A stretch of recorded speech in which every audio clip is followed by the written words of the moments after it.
আমাদের উপরে যেমন কাজ করতে হয়, রাজ্যের নিচেও কাজ করতে হয়। ছাদে হাত দিতে যান ভালো, মাটিতে পায়ে থাকে, মানে মাটিতে পা রাখতে হবে।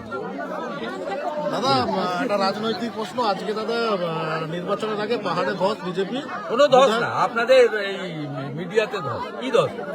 ওই লোকটা 2024-এ রাজু বিস্তার বিরুদ্ধে নির্দল প্রার্থী ছিল, 20 লক্ষ ভোটারের মধ্যে 5,000 ভোট পেয়েছে। ওকে ওখানে কার্শিয়াঙে টিকিট দেওয়া হবে না। আপনি নেবেন নাকি? তৃণমূলে 50 জন এমএলএ টিকিট পাবে না, তারা আমাদের দলে আসতে চায়, আমরা নেব না।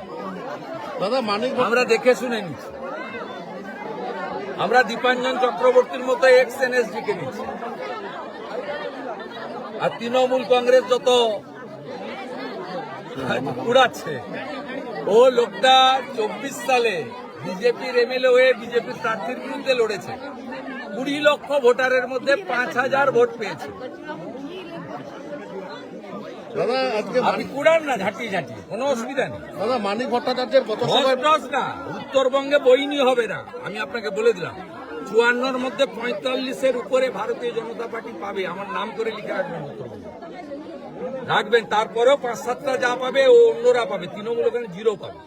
54-তে 0 হবে, মালদা থেকে আলিপুরদুয়ার কোচবিহার 0 হবে, আমি আপনাকে আজকে বলে দিই। দাদা মানিক ভট্টাচার্যের পথসভায় বিক্ষোভ, চাকরি চোর স্লোগান তৃণমূল কর্মীদের। বিক্ষোভের দিকে